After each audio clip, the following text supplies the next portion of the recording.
আসসালামু আলাইকুম ওরহমতুল্লাহি ওবারাকাতু। আমরা ধারাবাহিকভাবে কোরআনুল কারিমের সূরাতুল বাকারার 269 নং আয়াত পর্যন্ত সহি শুদ্ধভাবে অঙ্ক শিখেছি। এবার আমরা 270 নং আয়াত সহি শুদ্ধভাবে অঙ্ক শিখব ইনশাআল্লাহ। আর আপনি যদি আমার চ্যানেল নতুন হয়ে থাকেন অবশ্যই আমার চ্যানেল সাবস্ক্রাইব করবেন এবং লাইক করে দেবেন। আর ভিডিওটি ধৈর্য সহকারে দেখবেন।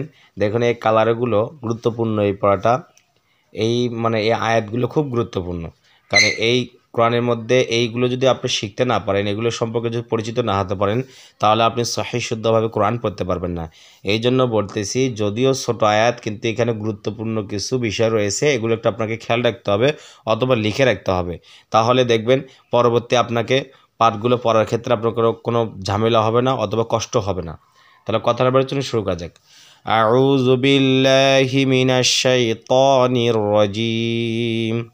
বিসমিল্লাহির রহমানির রহিম। ওয়ামা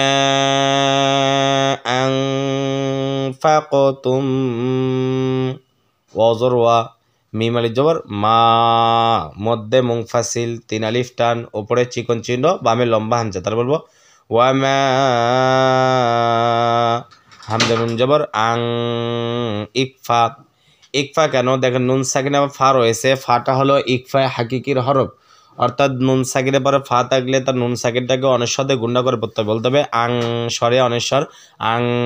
অথবা একটু সহজ করে বললে, যদি নুন সাকিনের পরে হামজা হা আইন হা গইন খ, অর্থাৎ যে 17টি মাখরাজ রয়েছে, 17টি মাখরাজের মধ্যে প্রথম 3টি মাখরাজ, এই 3টি মাখরাজে 6টি হরফ রয়েছে।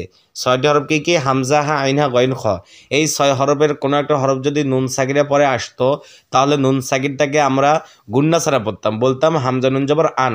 যেহেতু হামজা হা আইন হা গইন খ এই 6 হরফের কোনো একটা হরফ নুন সাকিনের পরে আসে না এখানে, সেক্ষেত্রে আমরা নুন সাকিনটাকে অনেশ্বরে গুন্না করব, বলবো আং।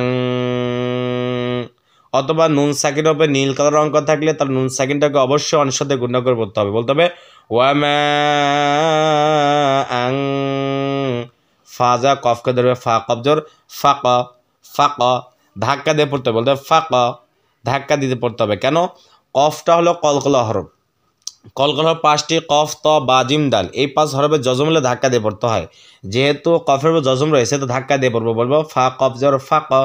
অথবা কফের উপর লাল কালার অঙ্ক থাকলে সেখানে অবশ্যই আমরা ধাক্কা দিয়ে পড়বো, বলবো আং ফাক, আং ফাক। তাজা মিমকে ধরবে তা মিম পেশ তুম। আমরা জানি মিমে তাসিদ গুণা করা ওয়াজিব, এইটা মনে রাখলে চলবে, আর কিছু মনে রাখা লাগবে না, বাড়তি কিছু পড়া লাগবে না, শুধু এইটার ক্ষেত্রে এইটা মনে রাখতেই হবে। তাহলে বলবো আং ফাকুতুম, মিম নুন জের মিন। দেখেন এখানে নুন রয়েছে, তাহলে নুনে তাসিদ গুণা করা ওয়াজিব। কি বললাম? মিমে তাসদিদ এবং নুনে তাসিদ গুণা করা ওয়াজিব, অর্থাৎ গুণা করে পড়তে হবে। এইভাবে বলতে হবে তুম মিন ওয়ামা আনফাকুতুম মিন, নুন জর না, ফাজর ফা, না ফা, কফ জর ক, না ফা ক, তা 2 জের 3, না ফা ক 3, না ফা ক 3, না ফা ক 3। ওয়ামা আনফাকুতুম মিন নাফাকাতিন, নাফাকাতিন। ওয়ামা আনফাকুতুম মিন নাফাকাতিন। হামজা যা ওয়াওকে দেবে হামজা ওয়া জবর আও, নুন জবর না, আও না।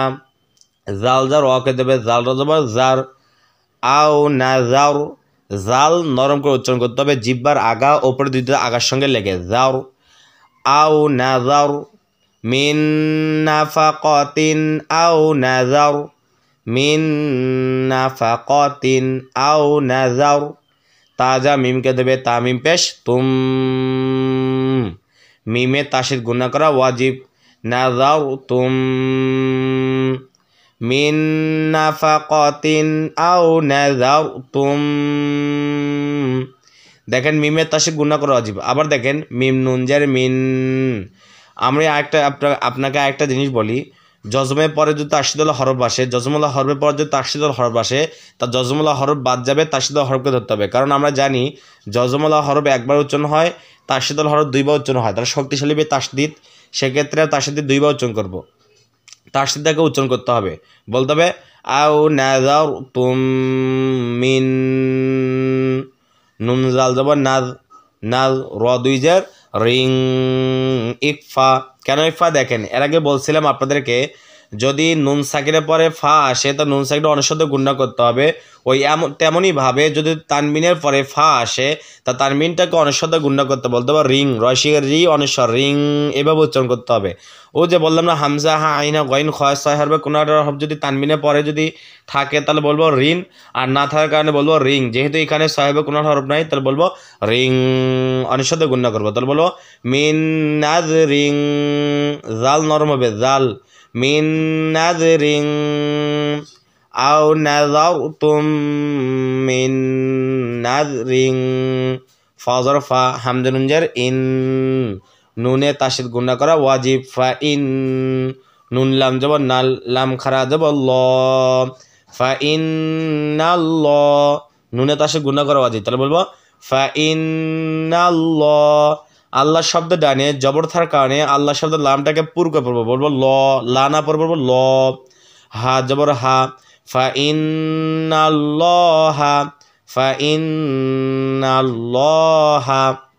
তাহলে আমার সাথে একবার পড়েন আও নাযারতুম মিন নাযরিং ফা ইন্নাল্লাহা ইয়া আইন জবর ইয়া লাম জবর লা ইয়া লা মিম পেশ মু ইয়া লামু চাপ দিয়ে পড়তে হবে ইয়া লামু হা উল্টা পেশ হু ইয়া লামুহু ইয়া লামুহু ফা ইন্নাল্লাহা ইয়া লামুহু ওয়াজর ওয়া মিম আলিফ জবর মা জবরের বাম পাশে খালি লিফ এক আলিফ টান ওয়া মা লাম জওয়াজের লিজ ওয়ামা লিজ জ খারা যাব জ যেখানে খারা যাব সেখানে এক আলিফ টান ওয়ামা লিজ জ লাম জালি ওয়ামা লিজ জালি মিম যা ইয়াকে ধরবে মিমিয়াজের মি জেরের বাম পাশে জজমলা ইয়া এক আলিফ টান নুন জবর না লিজ জালিমিনা ওয়ামা লিজ জালিমিনা জেরের বাম পাশে জজমলা ইয়া থাকলে এক আলিফ টেনে পড়তে হবে, আর জ খারা যাব থাকলে সেখানে এক আলিফ টেনে পড়তে হয়। জ নরম করে উচ্চারণ করতে হবে, জিহ্বার আগা উপর দুই দুটো আগার সঙ্গে লেগে জ জ ওয়ামা লিজ্জালিমিনা মিম নুন জের মিন হামজা নুন জবর আং ইকফা। কেন ইকফা অবশ্যই আমাকে কমেন্ট করে জানাবেন। সত আলি স জবরের বাম পাশে খালি লিফ এক আলিফ টান আং স র দুই জের রিন আং সরিন মিন আং সরিন। দেখুন মিন করলে এখানে গুণনা হয়নি কেন, বলছিলাম নুন সাকিনের পর হামজা হা আইনা গইন খ সাহেবে কোরআন হতে থাকলে নুন সাকিনকে গুণনা ছাড়া পড়তে হয়। দেখেন সাহেবের মধ্যে হামজা আছে না, হামজা হা আইনা গইন খ অবশ্যই হামজা রয়েছে, নুন সাকিনের পর হামজা থাকার কারণে নুন সাকিনটা আমরা পড়তেছি মিন গুণনা ছাড়া পড়তেছি, আর এখানে আমরা গুণনা করতেছি। কেন গুণনা করতেছি অবশ্যই আমার কমেন্ট করে জানাবেন কোলে। তা মিন আং সর এখানে তিন আলিফ টেনে পড়তে হবে সরটাকে। কেন, যদি জবরের বাম পাশে খালি আলিফ আছে না এক আলিফ টান যে হরফটা এক আলিফ টেনে পড়তে হয় তার পর হরফকে সাকিন দিয়ে অক্ফ করলে থামিয়ে পড়লে তাহলে সেই এক আলিফ মদটাকে তিন আলিফ টেনে পড়তে হয়। বলতে হবে মিন আং সর ওয়ামা লিজ্জালিমিনা মিন আং সর। তাহলে আপনারা বুঝতে পারলেন কোন জায়গায় টানতে হবে কোনটা গুণটাও করতে হবে। যদি আপনাদের কাছে ভিডিওটি ভালো লাগে তাহলে অবশ্যই আমার চ্যানেল সাবস্ক্রাইব করে লাইক করে দেবেন। আসসালামু আলাইকুম রহমতুল্লাহি ওয়া বারাকাতুহু।